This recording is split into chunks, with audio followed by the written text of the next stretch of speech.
berlatar di sebuah pasar tekstil di kota Delhi, di mana perhatian seorang jurnalis bernama Nalini terfokus pada kain sari berbahan katun yang menurutnya sangat bagus. Bukan tanpa alasan, jenis kain ini memang berkualitas tinggi, bahkan sangat terkenal di kalangan bangsawan Eropa karena terbuat dari kapas langka yang ternyata merupakan hasil budidaya para petani kapas asli India. అక్కడ ప్రకృతి కరుణించిన ప్రభుత్వం పట్టించుకోదు. Seseorang yang dulu sempat mengenalkan kapas jenis ini ke luar negeri, justru keberadaannya tidak diketahui hingga sekarang. Bahkan otoritas pemerintah India sendiri seakan-akan melarang para petani kapas untuk membudidayakannya. Maka dari itu, Nalini melakukan sebuah investigasi mandiri dan mengangkatnya ke dalam koran. Namun ujungnya, Nalini malah mendapat teguran dari sang atasan. ఈ రోజుల్లో ఎవడు చూస్తాడా ఇలాంటి articles old cotton day అన్నావు కదా Tak hanya sampai di situ, pihak CBI sampai turun tangan untuk menggeledah kantor redaksi koran tersebut dengan fakta bahwa kasus ini dianggap sensitif dan berpotensi mengancam stabilitas keamanan negara. Maka selain koran edisi dilarang terbit, kepala redaksi pun akhirnya memecat Nalini secara tidak hormat. all because of your damn article Anju.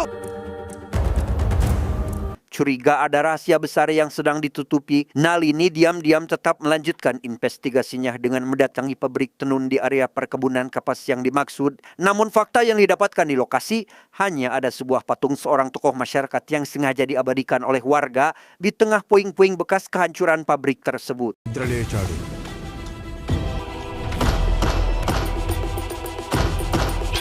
Demi mendapatkan informasi akurat perihal apa yang sebenarnya terjadi, Nalini lantas menemui seorang inspektur dari kepolisian setempat. Namun karena betapa sensitif dan berbahayanya mengungkap rahasia tentang pabrik kapas ini, seorang anggota dewan yang pada masanya dulu sempat ikut terlibat pun nampak sangat ketakutan dan memaksa Nalini untuk segera angkat kaki dari hadapannya.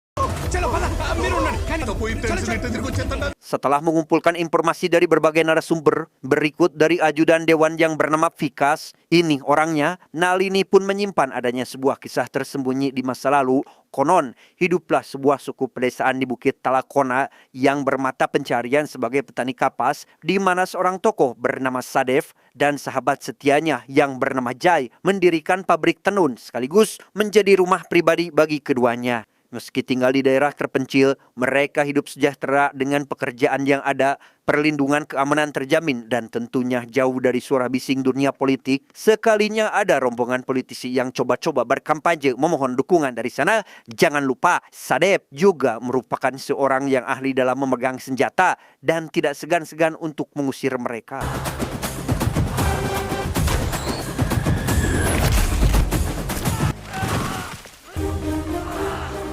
Hingga pada suatu hari, datanglah seorang pengusaha tambang bernama Rajesh menemui si dewan itu sendiri, menjelaskan bahwa ternyata Bukit Talakona juga memiliki kandungan bauksit atau biji utama aluminium yang sangat melimpah. Dengan ambisi untuk mengeksploitasi aset alam yang sudah berharga tersebut, Rajesh berani membayar si dewan sebanyak 300 crore untuk mengusir semua penduduknya. సమాధుల మీద శంకుస్థాపన చేసి అలసిపోయాను. Dirasa sudah cukup mendapatkan titik terang, Nalini bergegas pergi menaiki sebuah bus. Tanpa sadar, ada seorang informan Biro Intelijen Pemerintah bernama Pramod yang kemudian membawanya ke sebuah tempat rahasia. Faktanya, Sadev bukanlah petani sembarangan, melainkan seorang pembunuh bayaran kejam paling dicari di dunia yang berjuluk sebagai Sang Elang. అది national treasure అయ్యేది కానీ national secret అయ్యేది కాదు. నువ్వు ఎంక్వైరీ చేస్తున్న వ్యక్తి. Dan mari saya bawa Anda mundur ke 10 tahun lalu di markas Biro Intelijen, di mana sang komandan yang bernama Gayatri sempat menugaskan Pramod untuk pergi ke Eropa. Menurut bukti selongsong peluru khusus sniper yang hanya Sadevlah pengguna satu-satunya, menunjukkan bahwa memang saat itu Sadev sedang berada di sana. ఈ రకంగా షూట్ చేయగలిగేది Intinya, selama bertahun-tahun, Sadev menjelma sebagai hantu penguasa dunia bawah tanah Eropa, maka tak heran jika keberadaannya pun sangat dicari termasuk oleh gembong kartel senjata ilegal terbesar kala itu. Dengan biaya 10 juta euro, si gembong menginginkan nyawa Sadev yang diketahui sedang berada di dalam hutan. Namun lagi dan lagi, menangkap dan menghabisi Sadev hanyalah sebuah ilusi karena pada kenyataannya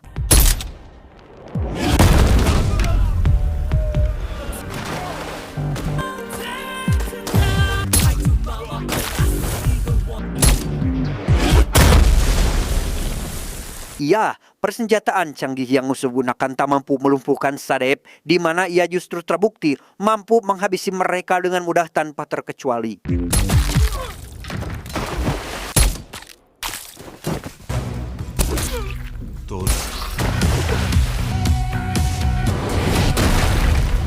Senyap namun mematikan, itulah kata yang pantas disematkan untuk skill membunuh yang Sadep miliki. Diketahui tak seorang pun bisa bertemu langsung dengannya, kecuali dengan cara memasang iklan pada rubrik surat kabar, yakni memasang nomor titik koordinat target yang nantinya akan Sadep eksekusi. అయితే ఏంటి ఇప్పుడు వేటాడేస్తాడా?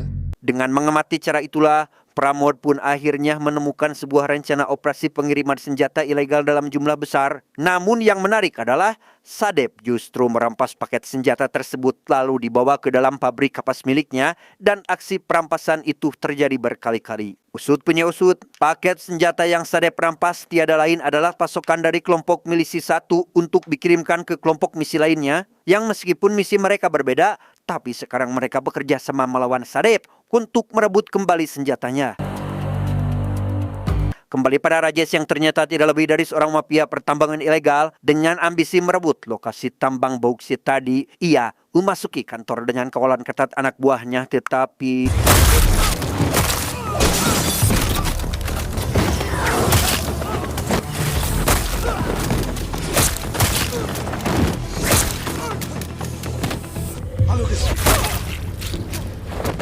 rupanya Sadep telah mengetahui rencana jahat si Rajesh, sadar bahwa berurusan dengan Sadep sangatlah berbahaya serta beresiko kehilangan nyawa. Rajesh lantas menghubungi si Dewan dan membatalkan rencana penambangan bauksitnya saat itu juga. Sedangkan untuk si Dewan sendiri, ia yang bernaluri serakah layaknya para politisi konvensional pada umumnya, justru malah berencana untuk melakukan penambangan ilegal secara mandiri. కోట్లు కాదు 3000 కోట్లు మనే Hingga pada suatu hari, si Dewan nekat mendatangi Sadep dengan niat akan mengakuisisi lahan pabrik kapas tersebut. Belum juga menyampaikan niatnya, Sadep yang sudah mengetahui kebusukan si Dewan pun langsung mengusirnya dan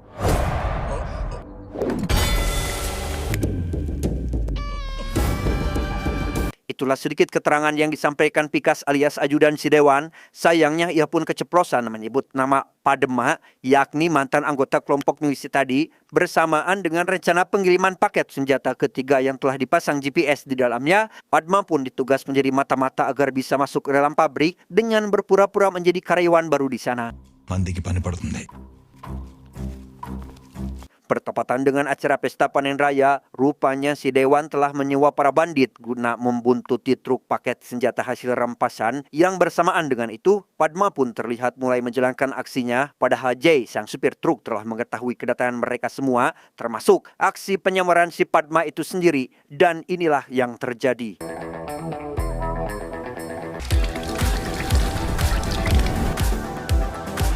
Straight west, 9 o'clock. Pull. Ternyata Jai merupakan seorang spotter penembak jitu handal yang karena perannya itulah akurasi setiap peluru yang Sadep tembakan pun semakin terjamin, bahkan walau tanpa melihat target sekalipun. 6 o'clock south, crosshair on time.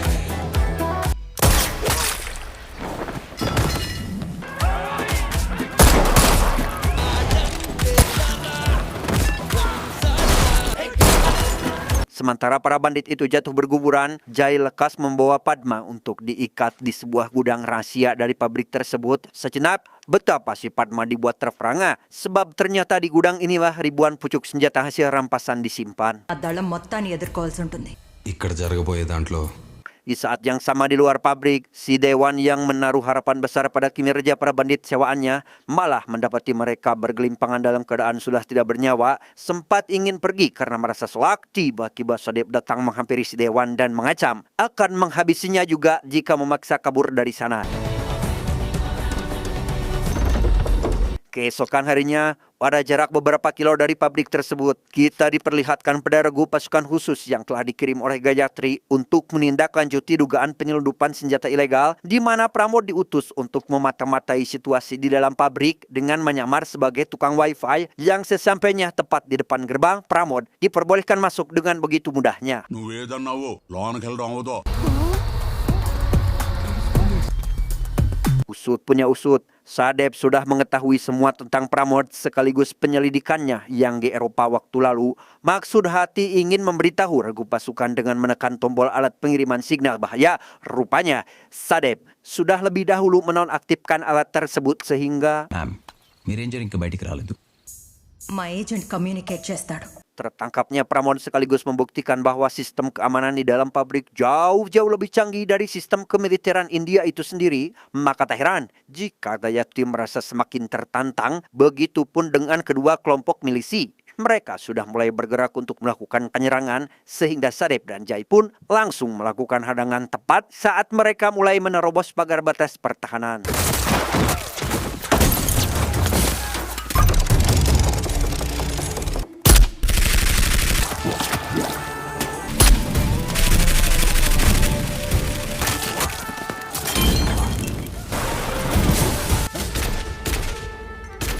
Kembali ke masa sekarang di mana informasi yang kali ini dapatkan sejauh ini masih belum membuatnya puas. Ia pun mencari tahu apa sebenarnya motivasi dari Sadep hingga memutuskan kembali ke India setelah melanglang buana di Eropa. Hingga ditemukanlah nama Racana pada dokumen sertifikat atas lahan tanah pabrik tersebut. Namun sayang tidak ada satupun yang bisa menjelaskan hubungan antara Racana dengan Sadep kecuali Jay itu sendiri. నువ్వు చెప్పిన కథలో ఆవిడ భాగం కాదు దారం. Diketahui Jay saat ini berada di Polandia yang setelah berhasil menemukannya, terungkaplah bahwa semua kejadian yang terjadi di pabrik kapas Dalakona adalah berawal dari sini.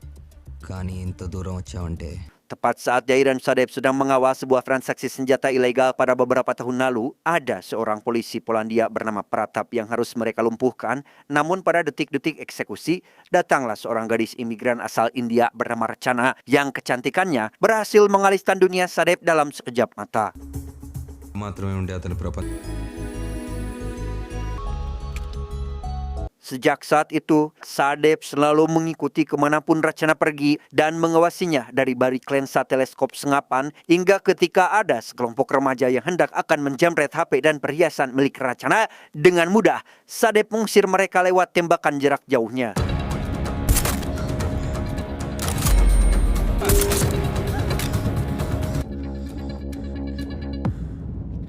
Sadar jika sedang diawasi oleh sang penyelamat misterius, Racana hanya bisa mengucapkan terima kasih dengan senyum manis sehingga Sadep pun mulai merasa jika Racana adalah tipe gadis yang menjadi idamannya.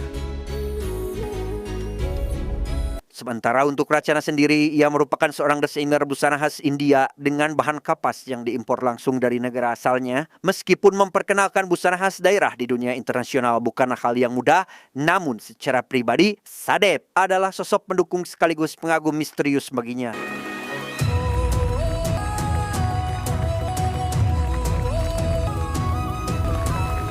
Singkat cerita, aktivitas Sadep yang diam-diam selalu mengawasi Racana ini pun diketahui oleh seorang bocah panti asuhan bernama Suhana. Karena ternyata Racana juga merupakan seorang relawan di panti tersebut. Sadar jika Racana sudah sangat penasaran untuk segera bertemu dengan sang pahlawannya, Suhana yang cerdas pun mempertemukan keduanya di dalam sebuah gerbong kereta gantung.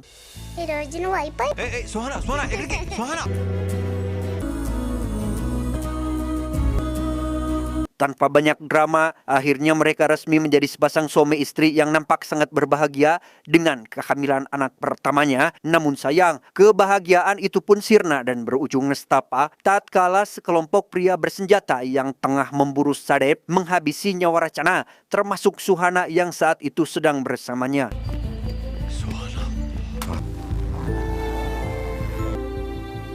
Dan alangkah terpukulnya mental Sadep saat itu, apalagi setelah mengetahui bahwa para pelakunya tiada lain adalah kelompok preman yang waktu lalu mendapat pasukan senjata lewat bantuannya.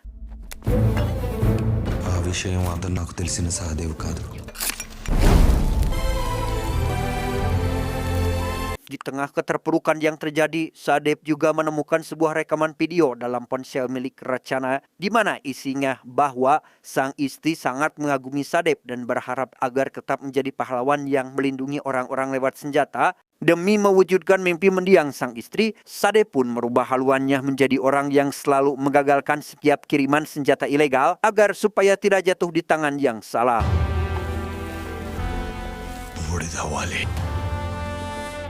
Dari keterangan yang Jai sampaikan itulah, Nalini pun akhirnya bisa memahami apa yang menjadi motif di balik aksi yang mereka lakukan selama ini. Itulah kenapa Sadep sampai rela berjuang mati-matian agar tidak ada siapapun orang yang berani mengambil alih senjata hasil rampasan dari dalam pabriknya. ఇంత sensitive love story ఉందని అనుకోలేదు. Kembali ke pertempuran, di mana Gayatri yang sempat merasa terketeran duluan saat menyaksikan perlawanan Sadep tadi, mencoba menyiasatinya dengan merencanakan sebuah penyerangan di malam hari, meski pada kenyataannya serangan tersebut tak kunjung membuat Sadep keluar untuk menyerahkan diri.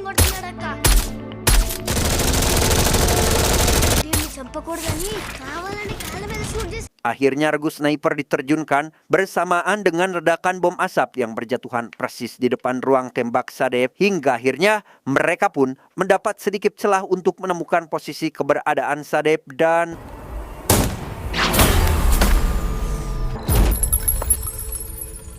ya, jatuhnya Sadep seketika membuat Gayatri tersenyum puas, apalagi setelah anak buahnya berhasil merobohkan gerbang pabrik, yang mana ternyata momen ini sudah ditunggu-tunggu oleh sisa kelompok pemberontak untuk menyabotase gudang senjata. Padahal di sisi lain, Sadep telah mempersiapkan aksi perlawanan yang jauh lebih dahsyat.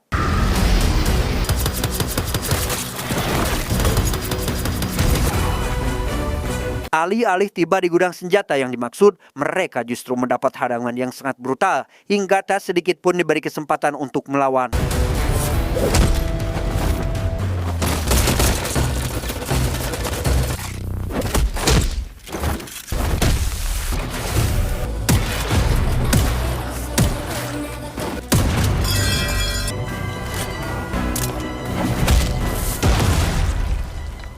Melihat kenyataan di lapangan, Gayatri langsung memerintahkan penyerangan susulan lewat jalur udara. Namun Sadep justru memberikan perlawanan yang sama sekali tidak terbayangkan. Bagaimana tidak, patung Dewi Srikandi yang dikira hanya hiasan semata, ternyata bisa dikendalikan laksana robot tempur yang sangat mematikan.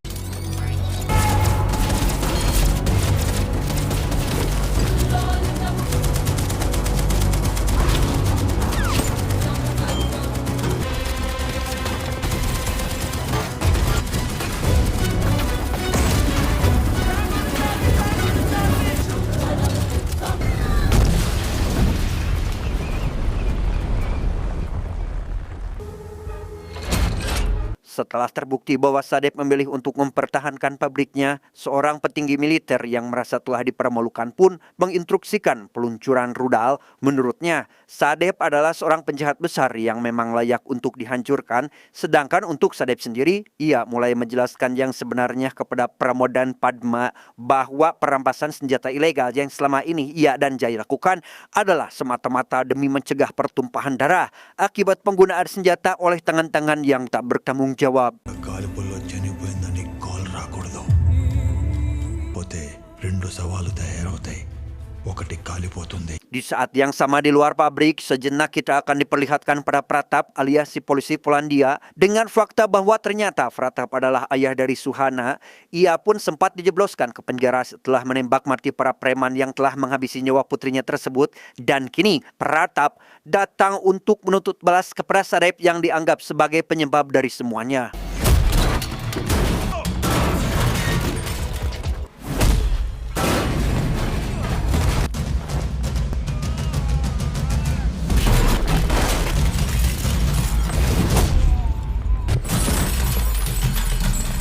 Setelah terjadi perkelahian yang dimana Sadep masih terlalu kuat untuk dikalahkan, ia justru memilih memaafkan semua tawanannya dan meminta mereka segera pergi, bukan karena rudal yang sedang Gayatri CS kirimkan, melainkan karena Sadep memang sudah punya rencana sendiri untuk menghancur leburkan pabriknya dan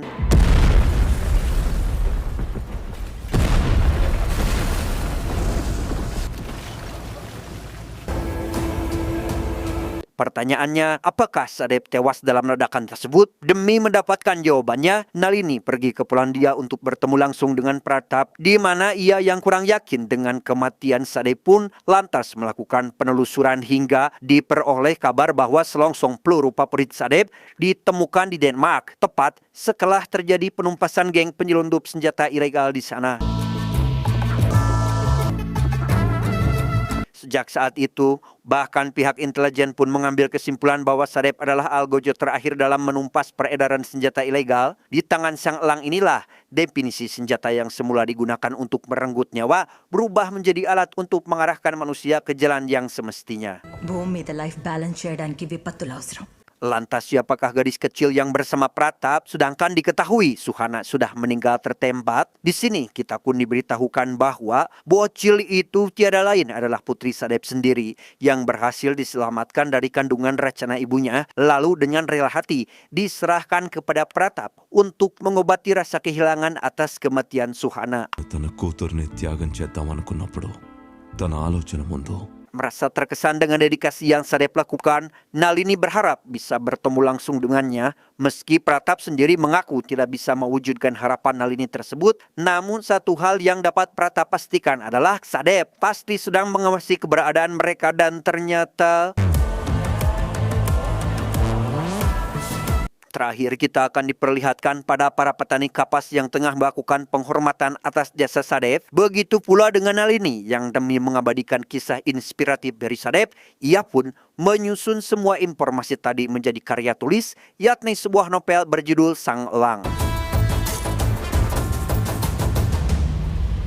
Tamat ending yang sangat mengigalkan. Pelajaran yang bisa kita ambil dari film ini adalah hidayah adalah milik Tuhan. Tugas kita bukanlah menghakimi pribadinya, tapi menjauhi keburukan sifatnya. Siapa tahu sosok yang kita benci hari ini adalah akan menjadi orang baik, bahkan wali di masa depan. Maka musuhi kejahatannya, rangkul kemanusiaannya. Adios.